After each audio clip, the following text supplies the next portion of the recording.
MTG Arena has had a lot of changes to the overall economy of the game since its launch. This guide will provide some fun and useful information to guide your journey. To start, let's cover everything. As it stands, MTG Arena's currency has been soft capped to approximately 1500 gold per day, 750 gold from daily missions, and 750 gold from daily wins. For your daily wins, you'll need to complete a total of 14 wins to claim all the available gold for a day. It's important to note that you can earn a majority of it with 4 wins. That will give you 550 gold. The other 10 wins only give you 200 gold and a couple of individual card rewards to pad out the reward track. Daily missions, on the other hand, reward 500 gold and 750 gold respectively. If you get a 500 gold mission, however, instead opt to re-roll them once per day. There's a mechanic that lets you re-roll what daily missions you have, and the hopes of getting a 750 gold mission, and that should give you the majority of the gold, the most gold you can possibly make. If you had the mental capacity to max your gold every day, in 1 week you would gather 10,500 gold, 1 month 4,500 gold, and in 1 year you would attain 547,500 gold, which is the equivalent of 547 packs, 109 quick drafts, but what's truly insane is the amount of constructed events you can complete, and I'll go over that later.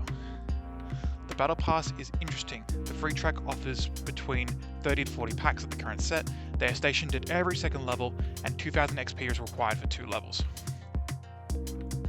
The XP sources come from 3 places. Daily missions giving you 500 XP, 25 XP per daily win up to 10 wins giving you 250, and 15 weekly wins each worth 250 XP giving you a total of 3750. Completing a week's worth will give you 7,500 or 3 packs. If you were to do that for the average life cycle of a standard set, 90 days, the possible XP earnings only hit 90,000. 90,000 XP will give you 90 levels, and that will give you 45 packs if the Battle Pass currently supports it. Under the assumption you wanted more XP, it can be found as rewards for select limited time events, or waiting for Daddy Wizards to hand you out promo codes. If you want 3 working codes, here, they might work, they might not. You're able to acquire a minimum of 2 free packs for each ranked season for playing events regardless of how you place. Ranked Constructed gives you 1 free pack for participating at least 1 game, and you don't even have to play the game out, you can just concede. The best part about it. Drafts work in the same way. Participating in your same draft will net you 1 free pack from the end of season rewards. Trying to go for mythic rank is beneficial for free-to-play players, but do not stress as it's only 5 packs and 1,000 gold reward. Gems without spending gems can only be acquired when playing drafts, or in the instance where you receive duplicate rares and mythics, 20 gems for duplicate rares and 40 gems for duplicate mythics. Drafts can also provide a way of attaining most of the newest standard legal set. Most drafts are best of 3. If you win 50% of the time, you'd assume you'd have the same chance to get 2 or 3 wins. Not exactly.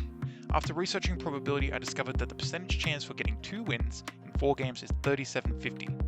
If you were to hit 3 wins in 5 games, the chance is slightly lower at 31.25. Why this is so important is that the rewards for 2 to 3 wins are drastically different across the draft types, usually being the cutoff point for a decent return on investment. So which draft should I actually play? In Quick Draft, you invest 5,000 gold to play. You draft 3 packs against AI opponents and play against humans until you get 7 wins or 3 losses, whichever comes first. 2 wins nets you 200 gems plus a pack. If we value an individual pack by the cost of 1,000 gold or its gem value of 200, you break even in terms of for its price. You break even for the price you paid for entry. Whereas 3 wins gains you the equivalent of 500 gold or 100 gems. If you were to include the season bonus pack, that becomes a total profit of 1,500 gold or 300 gems in equivalent value. Presuming you would like to run the event indefinitely, from your profits you would require you to get 6 wins each time, which has a 10.94% chance of happening. A premier draft costs twice as much at the start of a quick draft. 10,000 gold for entry, you net 250 gems and 2 packs for 2 wins, with a huge deficit of 3750 in total gold value. But 3 wins gets you 1,000 gems and 2 packs, and that breaks you even. And that's a huge difference between them. And there's a huge difference. But the main takeaway here is that there is a higher ratio of gems to packs given. To go, then quick draft. To go infinite, you need 5 wins with a 16.41% chance of getting you there. Traditional draft is a little different because it's the only draft that is a best of 3 format, 3 rounds per game. But again, it's still a 3-pack draft. The rewards for traditional draft are very difficult to obtain because you only get 3 wins, 3 games regardless of your losses. You're making substantial value back for 2 and 3 wins. At 2 wins, your profit is 2,000 gold or 400 gem value. If you get 1 win or less, you lose 6,000 gold in value. To go infinite, you need a clean sweep of 3 consecutive wins. As you can see, each has their benefits and downsides. I always recommend starting with quick drafts as it has the lowest risk than either quick draft or traditional. And even though quick draft is safe and easy to play because you draft against AI opponents, and Premier Draft return much more gems than playing quick draft. You get 400 more gems from playing 1 Premier Draft if you make it to 3 wins than playing a quick draft twice and making it to 3 wins. To fill out collection, you should avoid buying packs as they have the least number of upsides in comparison to other methods. Drafts, which we've gone over, sealed, and the standard events are all much better options. I'm going to talk about the standard event because I don't have much experience with sealed.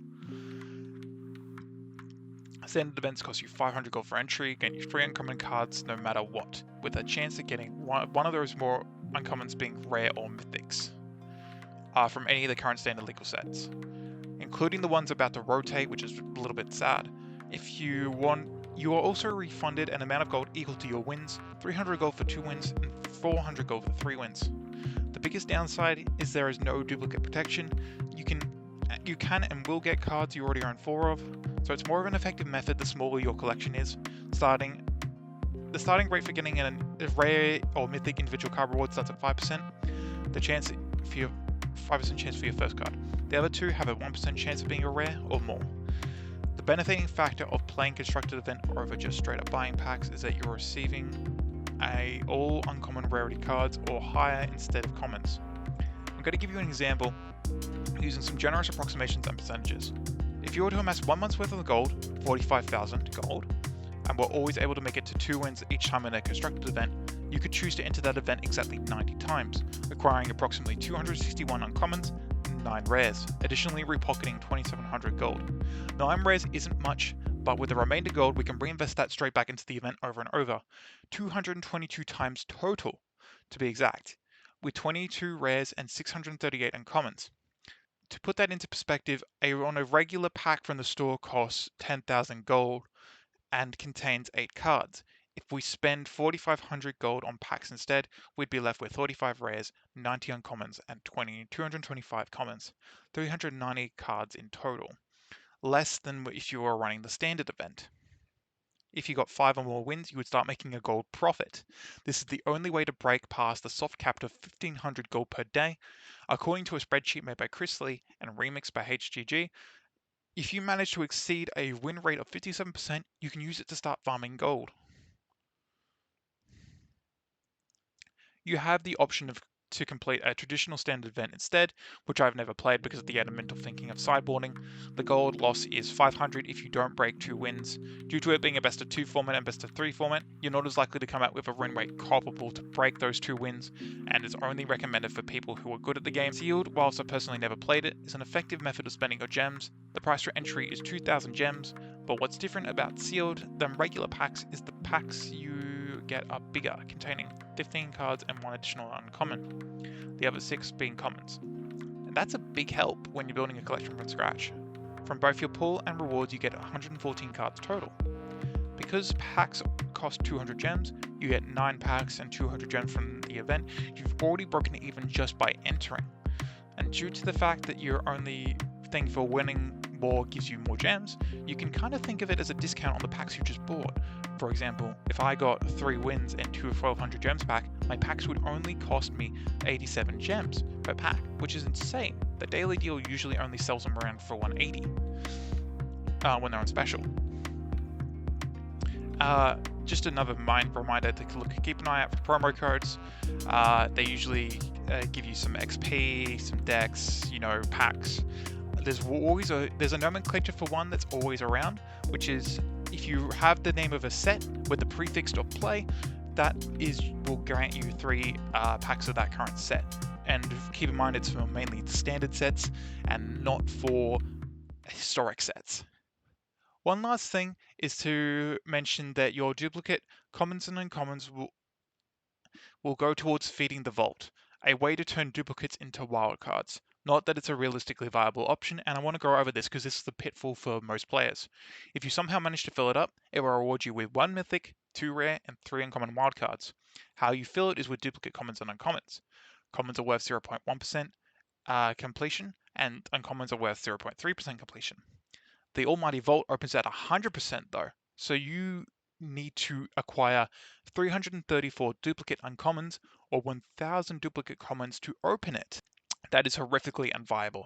That would cost you approximately 2200 gold and 112 constructed event entries to even get close to that. And if each constructed event entry you're playing 5 games, 560 games in total, your average game could last anywhere from 1 minute to 10 minutes. That would mean that you could spend on average on 47 hours of actual game time to fill the vault once. I say it out loud and it doesn't say that bad, but please do not no life the game like this. You need a social life and you need to sleep. If you attempted to fill the vault once from opening packs, it would cost you 7200 gold. And to do that as fast as possible would require you 48 days of hitting your gold cap.